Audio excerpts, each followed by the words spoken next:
Henry Gibson, the school heartthrob, tore up the love letter I handed him. He sneered coldly at me, "A mute girl like you thinks she has the right to fancy such things?" I tried to pick up the shredded paper from the ground to show him, but he swatted my hand away. Later, when I started dating another boy, he frowned and desperately tried to stop it. "Why don't you like me anymore?" he demanded. I sighed and finally placed the note I'd been keeping for so long in his open palm. "I never liked you." That letter was from someone else. I was just delivering it. This time, Henry became the one desperately chasing after me. Ding! This novel reminds you to click the subscribe button in the bottom right corner to read the complete novel. Henry, that little mute girl really came looking for you. "I told you she fancies you," a boy teased. I stood at the doorway of Henry's classroom, feeling awkward and out of place. Henry Gibson gave the mocking boy a cool glance before putting down his pen and walking towards me. "What is it?" he asked flatly. I pressed my lips together and nodded, handing him the letter I was holding.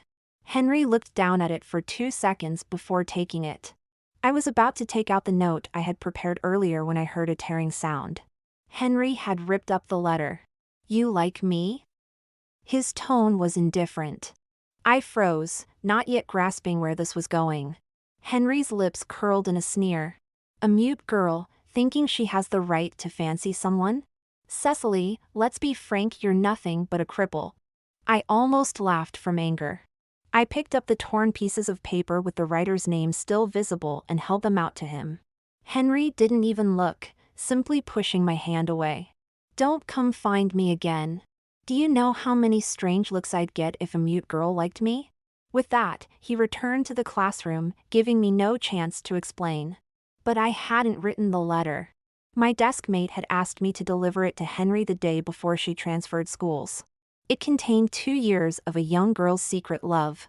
But he had torn it up without even looking at it. I crouched down and quietly gathered up all the scraps of paper. People in the classroom saw this and nudged Henry. "Hey Gibson, you just tore up the letter she worked so hard to write." That must have broken her heart. Henry looked up at me, saying nothing. Later, the news of me sending a love letter to Henry Gibson spread throughout the school. At Monday's school assembly, Henry went on stage to give a speech as an outstanding student representative. The young man's voice was cool and detached. "I hope some students can recognize their place and not entertain thoughts they shouldn't." Almost instantly, the gazes of those around me turned towards me. Whether out of pity or mockery. I clenched the sleeves of my uniform, feeling anger rise within me. As soon as the assembly ended, ignoring the stares of others, I intercepted Henry. "I don't like you," I said, unfolding the note in front of him. He glanced at it and smiled without saying a word. That letter wasn't written by me. I even used an exclamation mark to express my dissatisfaction. But before Henry could speak, his friends started to jeer. "Oh my, now she's trying to cover for herself?" Henry's expression told me he clearly thought the same. He couldn't be bothered to listen to my explanation and walked away. I tried to explain to those who came to ask me about it. But no one believed me, most of them shared Henry's thoughts. Every day, I brooded over how to clear things up. But the school's arrangements seemed to be fueling this rumor. "Henry Gibson has been assigned to our class to help tutor everyone," our form teacher announced. She pointed to the empty seat beside me. "There's only one spot left. Henry, please sit there." Henry frowned almost imperceptibly but came over to sit down. Neither of us spoke. Well, I couldn't speak. But I didn't acknowledge him either, burying my head in my book, wishing I could write "keep your distance" on my face. However, our form teacher was very caring towards me, a disabled student. "Henry, your desk mate is called Cecily Poole. Her French is lagging behind, so you can help her when you have time." I closed my eyes helplessly. The young man's crisp voice sounded beside me. "All right." I thought he was just agreeing casually. To my surprise, during the break, he actually pushed his notes in front of me. "Ask me if there's anything you don't understand." I shook my head and pushed them back. I didn't even want to write him a note. Henry tilted his head, observing me. "Do you want me to teach you?" How annoying. I stacked my books between us on the desk with a blank expression. I piled them high, blocking our view of each other. I never expected Henry Gibson would actively help me. That was probably the icebreaker in our relationship. In French class, I was caught dozing off by the teacher. "Stand up! Cecily Poole!" Mafanwi Fanch commanded. I snapped back to attention and stood up immediately. Question 3, what's the answer? She stared at me intently, clutching a piece of chalk as if ready to hurl it at my forehead if I couldn't answer. Due to my speech issues, I was rarely called on in class. But Miss Fanch didn't make exceptions for me. Answer A. I lowered my gaze to meet Henry's eyes. He gave a slight nod, indicating I could trust his answer. I pressed my lips together, then held up one finger to Miss Fanch, signaling A. "You choose A?" she asked. I nodded, unconsciously clenching my fist under the desk. "Sit down then." I finally breathed a sigh of relief. After a moment, I passed Henry a note. "Thank you." He was casually twirling a pen in his hand. Out of the corner of my eye, I saw a faint smile cross his face. After that day, he began actively tutoring me in French. Our relationship gradually improved without us realizing it. But he still didn't believe that letter was written by someone else. I could only wait for the rumors to slowly fade with time. However, things seemed to be developing in an unexpected direction. Cecily. During break, a boy approached Henry's and my desks, holding a cup of coffee. Since I sat on the inside, Henry usually moved aside when someone came to talk to me. This time, he unusually remained in place, leaning back in his chair with an impassive expression. The standing boy began speaking with a flushed face. "Thanks for sharing your maths notes with me last time. My score improved by 30 points. I smiled and shook my head, mouthing "You're welcome." The boy held out the coffee. "This is for you. Don't refuse, it's the least I can do." I hesitated for a few seconds before accepting it. I silently mouthed "Thank you." He scratched his head, his ears turning red. Henry, who had been observing this whole time, casually flipped through a book and remarked offhandedly, "How nice. I put in all this effort tutoring someone in French and no one's ever bought me coffee." He was clearly referring to me. I wrote another note and passed it to him. "Thanks for teaching me. I'll bring you coffee tomorrow too." "No need," Henry said, raising an eyebrow slightly. "There's one right here, isn't there?"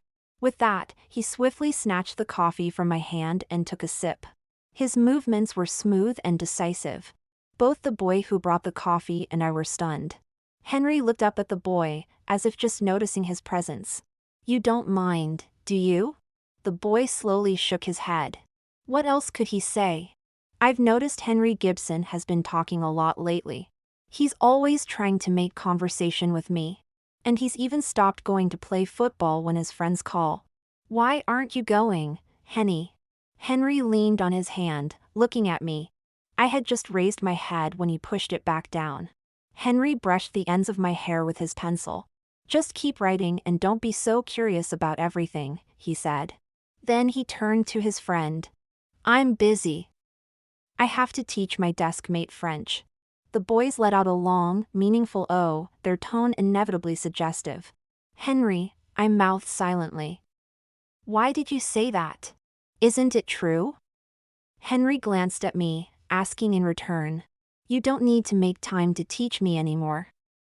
I can study on my own now." Henry seemed a bit impatient, throwing his book on the desk. "What if I want to?" he said. Then he pushed his chair back and left the classroom. When he came back, I caught a faint smell of cigarette smoke on him. It was the first time I realized Henry smoked. As luck would have it, it was also the first day of my period. And I only discovered this when I went to the toilet during evening study hall. It had already stained my trousers. I was stuck, not knowing what to do. Cecily. I must be hearing things. Why would I hear Henry's voice in the girls' toilet? Cecily? What? Was he really looking for me in the girls' toilet? I played dead, not making a sound. Henry spoke again from the doorway. Are you on your period?" My eyes widened instantly. I saw a stain on your chair. I thought you might not be prepared, so I went and bought you a pack. He seemed unsure how to continue, his words coming out in fragments. Where are you? At that moment, I truly felt how powerless it was to not be able to speak. Otherwise, I would have told him why he couldn't just find a random girl to bring it in for me.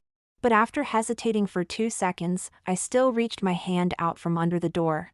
Footsteps approached, and a palm-sized package was placed in my hand.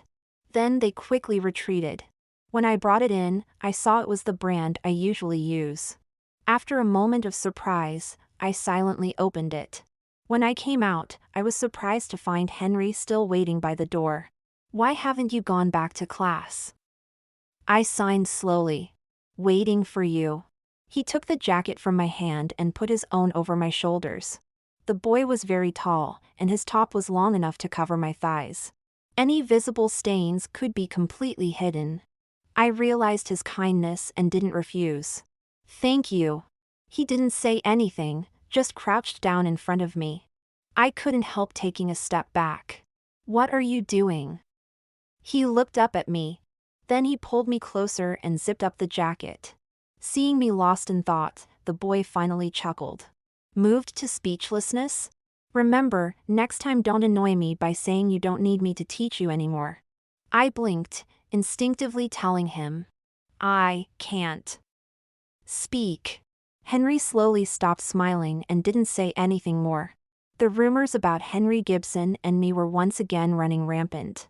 As usual, I tried to clarify the situation, but no one paid any attention to me. So some people chose to ask Henry directly, like his friends. And I happened to stumble upon the scene. Henry, mate, something's not right lately. You haven't actually fallen for that little mute girl, have you? Henry was silent for a few seconds before speaking. The lad's voice had a hint of weariness. How could that be possible? You said it yourself, she's mute. The other boys laughed. I knew it. How could Henry possibly fancy a disabled person? He didn't refute it. I paused, intending to back away and leave. But unfortunately, I made a noise. In an instant, everyone's gaze turned towards me. I noticed Henry's face darken immediately. I had only taken a few steps when Henry caught up with me. Wait. He blocked my path, his brow furrowed. Cecily, did you hear all that? I thought for a moment and decided there was no need to hide it, so I nodded. Let me explain, I waited quietly for him to continue. After a while, he lowered his eyes, his voice somewhat hoarse. I'm sorry. I was a bit confused. You don't need to apologize. I am mute, after all. And you didn't call me disabled this time like before. After hearing their conversation, I didn't feel much. Ever since I lost my voice due to an accident as a child, I've heard such things many times. Even without malice, people sometimes blurt it out. Oh, so you're mute. Things like that. And the fact that Henry denied the rumors actually made me feel relieved. The boy in front of me paused, staring at me without a word. I nodded to him, about to walk around him. But my ankle was scratched by a rusty steel bar I hadn't noticed. I drew in a sharp breath. Henry noticed and crouched in front of me. The wound's a bit big. Can you still walk? I tried to move it, then drew in another sharp breath. You can't move, he decided for me. The next second, I was unexpectedly lifted into his arms. I looked up at him. Behind us, his friend called out to him. Henry, mate, what's going on here? After a few seconds of silence, Henry walked out without looking back. This is what's going on. In the medical room, Henry set me down on a chair. He then crouched in front of me, making to take off my shoe. I blocked him. You're too kind. I can do it myself. He looked up, meeting my gaze. I thought I saw a different emotion in his eyes, obscure and difficult to understand. Then he pushed my hand away, gently untying my shoelaces. He took off my shoe. Cecily, I apologize for what I said. He spoke without looking up. I shouldn't have called you disabled. Can you forgive me? I sighed, then slowly mouthed for him to look. It's really all right. I didn't take those words to heart.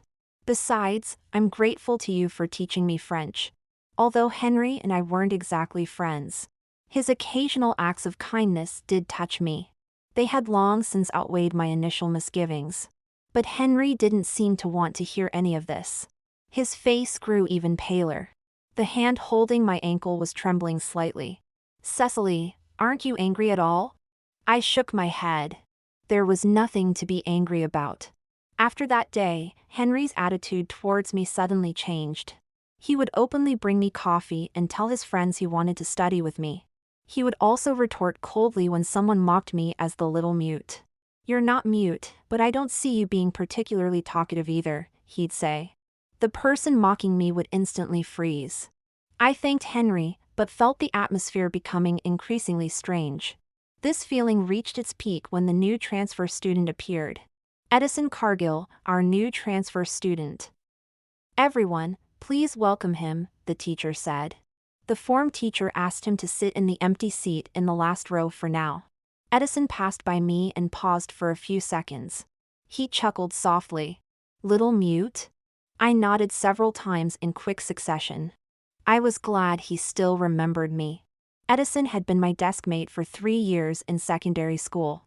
Henry frowned as soon as Edison finished speaking. "Watch your language, new kid," he said. Edison scoffed coldly. Before he could speak, I stopped him. I wrote a note and passed it to Henry. "It's okay, he can call me that." Because I knew Edison meant no harm. Besides, I was the one who called him Bug Eyes. That nickname had nothing to do with his actual appearance. His looks were no less striking than Henry's. I just gave him a nickname based on his name. After reading the note, Henry tossed it aside. Then he looked at me with an ambiguous smile. "Why?" he asked. "Why is it okay for him to call you that? Doesn't it make you angry? Did you know each other before?" I nodded. Edison raised an eyebrow at this. "What did you write to him?" he asked. I used sign language to communicate with Edison, which I rarely used at school. I knew he could understand it. Edison asked again. "Can I walk you home after school?" I smiled, my eyes crinkling, and nodded. "Sure." Henry took all this in, but said nothing. Yet he remained oddly silent for the entire afternoon. Until after school, when he placed a workbook in front of me. "You can only leave after finishing these 100 grammar exercises," he said.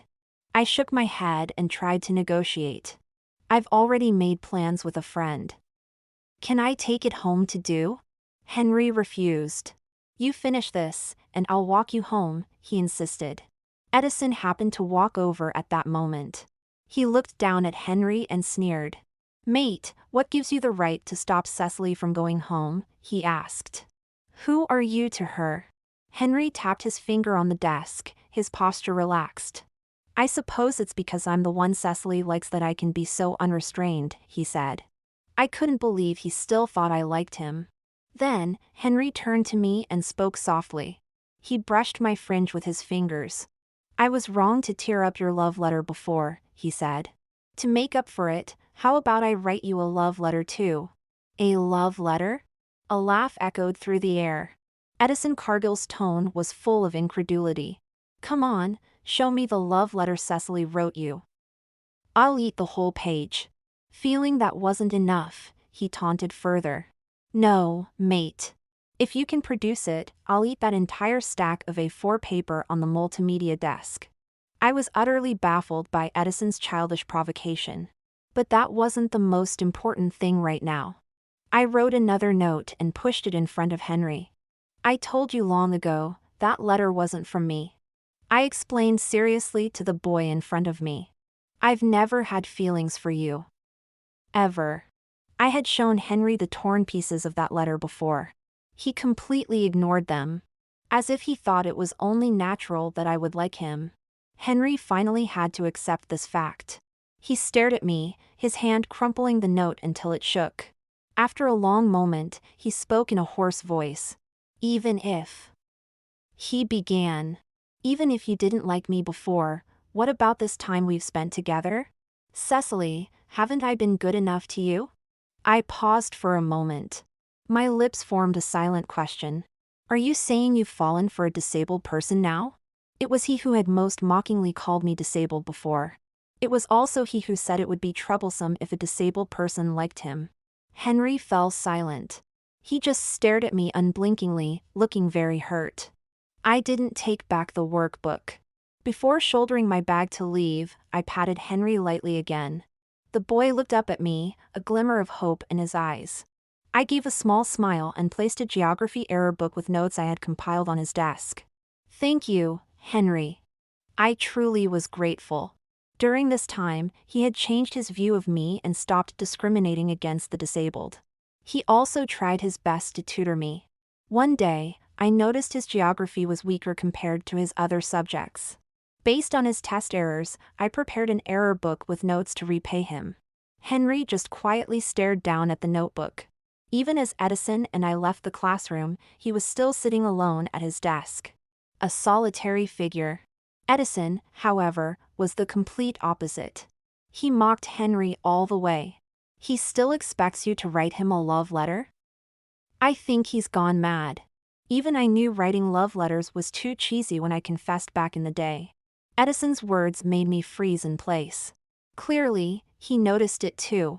He slowly stopped and turned to look at me. Little mute, why did you stop? What are you thinking about? I was stunned for a moment, then quickly shook my head. I was about to brush it off as if nothing happened. But Edison didn't give me the chance. You thought I was talking about when I confessed to you, didn't you? I didn't know whether to nod or shake my head. Edison's expression showed no sign of embarrassment. With just one casual remark, he could easily back someone into a corner. Yes, that's exactly what I was talking about. And it's the only time I've ever liked someone. Some things don't need to be said explicitly. Edison was indirectly telling me, the person I like now is still you. The series of twists and turns throughout the day left me feeling overwhelmed. That day, I didn't ask any more questions. Edison also gave me enough space. I never thought that being disabled meant I didn't deserve to be in a relationship. But for me personally, being mute meant I would always face limitations in my studies and daily life. I would always be one step behind everyone else. So, in order to keep up with the pace of others and not be left behind, I spent almost all my time on self-improvement, rather than daydreaming. Edison is a great person, and it's not false to say I have some feelings for him. But dating simply wasn't something I was considering at the moment. Little did I know that in the near future, I would end up eating my words. It was common knowledge that Edison Cargill and Henry Gibson didn't get along. Teacher, I don't have a desk partner. I feel like I can't fit into this class. It's too lonely, Edison said lazily, raising his hand from the back row. The form teacher looked troubled. But everyone has their own partner now. I can't just separate anyone. The smile on Edison's lips made me feel like the teacher's words played right into his hands. Isn't there an obvious solution? He nodded in my direction. Cecily and I know each other from before, and I understand sign language. Wouldn't it be more suitable for us to sit together? As for Henry, isn't he not even from this class? Edison fearlessly looked towards Henry, whose expression had darkened, and added slowly. So what difference does it make who he sits with?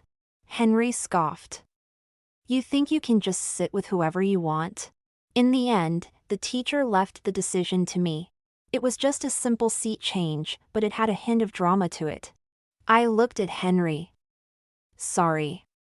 Then I pointed at Edison for the teacher. Even if Edison hadn't brought it up, I was going to ask to change seats anyway. After completely rejecting Henry, it would be awkward to continue sitting together. Henry didn't get angry or make any sarcastic remarks. Beneath his cool demeanor, one could still sense his sadness. Cecily, does it have to be this way? He asked. I'll treat you even better from now on. I'll learn sign language for you too. Henry was lowering himself so much that for a moment, I felt like I was being extremely cold-hearted. Henry, I sighed, you don't need to go to such lengths.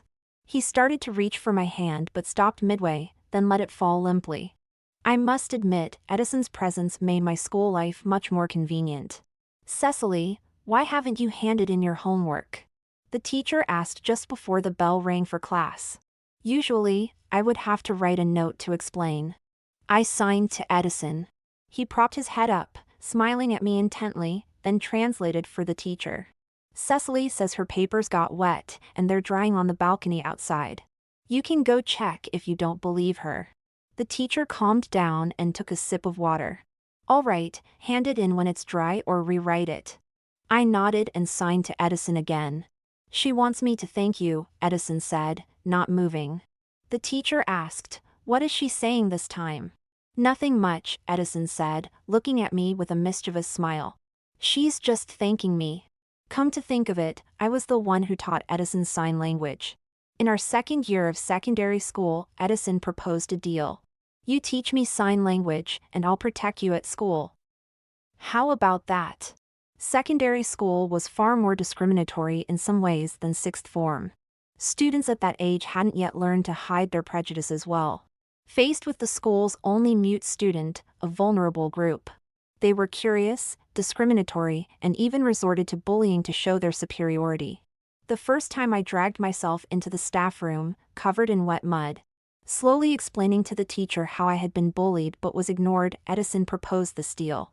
I refused. I can call police. Edison shook his head and snickered, not saying anything more. That afternoon after school, I called 999 with hope. The bullying had taken place under surveillance cameras. When the police came, they checked the footage and confirmed I had been bullied. But the solution was that the bullies would sincerely apologize to me and write self-criticisms. I was confused and tugged at the police officer's sleeve. Excuse me, what should I do if they bully me again? The head teacher spoke up first. That won't happen, Cecily. The teachers will keep a close eye on them. Besides, they've learned their lesson, haven't they? I had to let go of the officer's sleeve. The police had done their best. They were dealing with a group of secondary school children who were not yet mature. Moreover, I had only been hit a few times and hadn't suffered any serious harm. To everyone else, that's all it was, and the matter was left unresolved. Before we were all taken home by our parents, the girl who led the bullying suddenly bowed to me very seriously. I'm so sorry, Cecily. We were wrong, and it will never happen again. You'll forgive us, won't you? This question had no negative option. Otherwise, I would change from a victim to an unforgiving disabled person. I nodded, meeting everyone's expectant gaze. The girl smiled sweetly. Then we'll be good friends from now on. This self-proclaimed best friend of mine dragged me into an empty school building the next day during morning exercises. This time, she chose a blind spot of the surveillance cameras. Cecily, you know what? I wrote a 2,000-word self-criticism yesterday. It was so tiring, she said in a coquettish voice. The next second, a slap landed on my face. What should we do? How about I slap you 2,000 times? Before the next slap could land, the girl unexpectedly fell, kneeling in front of me. Edison walked out from behind, picking up the football he had just hit her leg with. What are you chatting about? Let me hear too, he said. Rumor had it that Edison had once sent another boy to the hospital in a fight outside school. Seeing him intervene, the group quickly scattered. So, Cecily, he asked, crouching in front of me, his voice crisp. Do you accept my deal now? In that February when the meadow was full of warbling birds, he was the only sign of life in my sight. It wasn't until he confessed to me before graduation that I realized. The reason Edison learned sign language from the beginning was to communicate with me. Little mute, a familiar voice pulled me back from my thoughts. The flutter of emotions stirred by those old memories was suppressed. I wrote 3 words expressionlessly and pushed them to him. Bug eyes. Edison sneered. Still holding grudges? I couldn't be bothered with him and continued studying. Edison asked in a voice only the two of us could hear. Will you consider me after graduation? My pen tip paused, leaving a black stain. I had thought about going to a big hospital to check my vocal cords after graduation. I hoped to regain my voice and consider those things as a normal person. What I didn't expect was that my voice recovery actually happened in an instant. The main reason for my loss of voice was PTSD. Before transferring schools in year 7, I witnessed my classmate jump to his death right in front of me. Blood splattered everywhere. Our form teacher Humphrey Diggory grabbed my shoulders in despair. "I told you to call the police." "Where are the police? It's all your fault he's dead." "It has nothing to do with me." "You killed him." My mind went blank, as if it had stopped functioning. It just kept replaying those two sentences over and over. I did call the police. It wasn't my fault. I was holding Mr. Diggory's phone, having just dialed 999 when that boy fell right in front of me. The tremendous noise nearly burst my eardrums. Humphrey pointed at me and screamed, "It's you! This is all because you delayed the rescue. It has nothing to do with me." I opened my mouth but couldn't utter a word of defense before passing out. When I woke up again, I found I had lost my voice. In the end, Humphrey Diggory was still fired and left. I never thought I'd see him again. At that time, he looked utterly destitute. Wrapped in a tattered coat, he collapsed in front of a car. "Ah! My leg!" he cried out. His poor acting skills betrayed his attempt at a scam. The car owner wasn't one to be trifled with. He got out, kicked Humphrey Diggory, and left cursing. Humphrey didn't dare to get up and chase after him. It was then that he saw me. The man's face, previously contorted with anger, slowly smoothed out as he spotted me. He stared at me expressionlessly. After a moment, he walked towards me. "Cecily, do you remember your teacher?" he asked. I felt inexplicably uneasy but nodded. He curved his lips into an eerie smile. "Good girl," he said, patting my head with his grimy hand. "You know, I think about you all the time. You're mute now. Can you still go to school? Why is it that a perfectly healthy teacher like me is living worse than a dog?" A chill ran down my spine. I tried to dodge his hand, but he held me firmly. "Cecily, why aren't you home yet?" Henry Gibson approached, subtly pulling me behind him. "And who might you be?" he asked, turning to Humphrey. The man's gaze passed over Henry and settled on me. He finally lowered his hand. "I'm her former form tutor." "Just catching up," he said. "Well, have you finished catching up? Can you leave now?" Henry asked. After a few thoughtful seconds, Henry led me away. Out of my sight, Humphrey stared at my retreating figure for a long time. Suddenly, he broke into a smile, bordering on madness. The next day, Edison and I saw Humphrey Diggory again on our way home from school. This time, he didn't approach us. He just stood quietly at a distance, watching me. "Cecily," Edison said, uncharacteristically serious. "Is that the year 7 form teacher you mentioned before?" I nodded. He seemed lost in thought for a moment before speaking again, his voice heavy. "He looks like he's at the end of his rope now."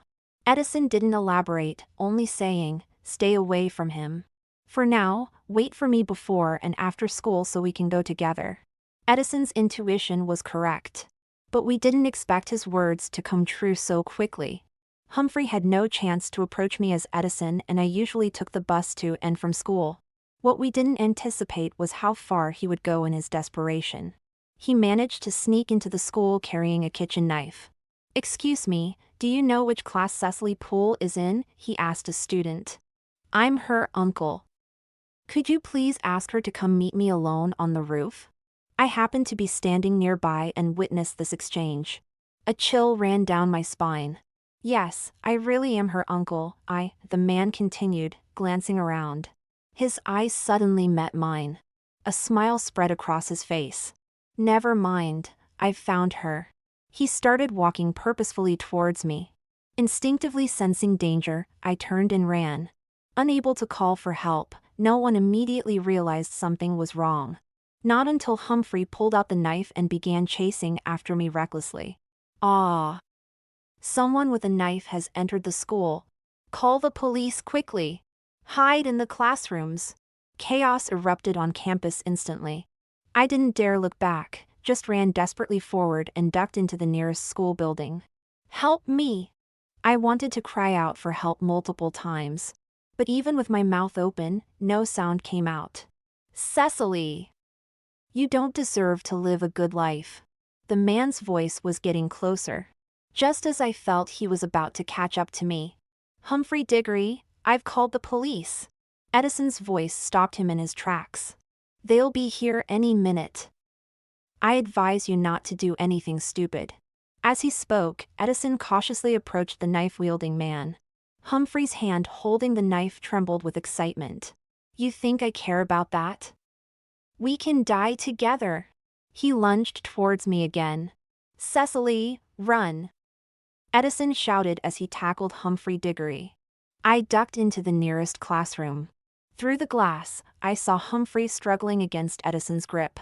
Unable to break free, he plunged the knife straight into Edison's abdomen. Edison! I pounded on the glass, desperately trying to make a sound. The boy glanced up, meeting my eyes. He shook his head slightly, telling me not to come out. His hand still firmly restrained Humphrey Diggory. Damn it! Let go of me! I'll send you to hell too. He raised the knife to stab again. Edison, I croaked, throwing open the door. For the first time in 4 years, I spoke aloud. My voice was hoarse. But I had no time to dwell on that. Grabbing a mop handle from the classroom, I ran towards them. Just before Humphrey could stab again, I swung with all my might at his head. His movement finally stopped, but unfortunately he didn't collapse like in the movies. Instead, he turned his attention to me. Run. Edison could barely speak, but still didn't let go. Blood was seeping from his abdomen, pooling on the floor. I gripped the mop handle tightly, facing Humphrey Diggory. I couldn't leave. I couldn't let Edison die because of me. The man, who had completely lost his mind, stared at me with a twisted smile. He approached me, knife dripping with blood. A police siren pierced the tense atmosphere. Humphrey instinctively looked outside. I seized the opportunity to strike his knife-wielding hand hard. The clatter of the blade hitting the ground signaled the end of the ordeal. Henry Gibson arrived with the police. He gave Edison a complex look before turning to me. Cecily, are you all right? Are you hurt anywhere? My body went limp, but I still pushed past Henry to run to Edison. Eddie. Edison. I tried to say the rest of his name, but no sound came out. He lay on the ground, barely conscious. Still, he managed to open his eyes slightly, shaking his head and giving me a pale smile. I knelt helplessly beside him, seemingly unable to do anything but cry. No one dared move him before the ambulance arrived. Even though he had almost no strength left, Edison struggled to get out one last sentence. Didn't I promise you, you'd teach me sign language, and I'd protect you? He was telling me not to feel guilty. Edison. I forced out the words with great effort, my hoarse voice mixed with sobs. I held his hand, trembling uncontrollably. The ambulance finally arrived and took Edison away. Henry had been standing beside me the whole time. Cecily, you can speak. I'll take you to the best hospital right now for a checkup. I brushed off his hand, still staring in the direction the ambulance had gone. I need to find Edison. Henry's hopeful smile faded. Cecily. I turned back to look at him. The boy's dark eyes betrayed no emotion, but they were as deep and impenetrable as the night. Never mind, he said with a slight laugh, leaving the rest unsaid. When I arrived at the hospital, Edison was still in emergency surgery. Although the stab wound hadn't hit any vital organs, he had lost a lot of blood. I sat outside for as long as the red light above the operating room glowed. In that moment, I realized something. The place that hears the most prayers isn't a church, it's a hospital. Oh, Edison, please wake up soon. The mute girl can speak now. Instead of sign language, I want to tell you I like you with my own voice. After what felt like an eternity in a daze, the light above the operating room went out. The doctor emerged, his voice relaxed. It's not too serious, don't worry. He'll wake up once the anesthesia wears off. I let out a sigh of relief. The exhaustion, fear and stress from the entire day crashed over me like a flood. I completely collapsed and passed out. When I came to, Henry was sitting by my side. Seeing me open my eyes, he gave a faint smile. Since you didn't want to go, I had the doctor come examine you here. You can speak now, Cecily. Just try not to talk too much for a while, it's not good for your vocal cords. I noticed 2 police officers waiting outside the door. Thank you, Henry. It seemed I was always thanking him. But besides saying thanks, I didn't know what else to do. Are the police outside waiting to question me? I asked slowly. Henry lowered his eyes. After a long silence, he explained quietly. No. They're here to take me away. I was stunned. As he recounted the whole sequence of events, he never once looked up at me. Humphrey Diggory had gotten into the school with his help. He had realized how dangerous Humphrey was. Henry said his original plan was to wait until Humphrey pulled out the knife in public. Then he would have clear evidence of attempted murder to put him in prison for good. Henry had called the police in advance. But what he hadn't expected was that I would confront Humphrey early. Things escalated sooner than planned. The police arrived too late. Help didn't come in time. He never imagined things would turn out this way. He had only wanted to help me get rid of a threat. I gazed at the young man before me, tears welling in my eyes. Don't you realize Edison almost died because of you? Henry turned away, whether from shame or something else I couldn't tell. I didn't think he would go that far for you. Because he wouldn't have done it himself, he assumed no one else would either. Before Henry was taken away, he left a letter. It was the love letter he had said he would write me long ago. Just as I was about to open it, a nurse came to inform me. Edison had woken up. I put down the letter and ran to his room. That letter was never opened again. I pushed open the door to find the young man's vigor overpowering any trace of illness. He looked at me and raised an eyebrow with a smile. Little mute girl, I hear you can talk now. The tension left my shoulders as I smiled back. That's right, Bug Eyes.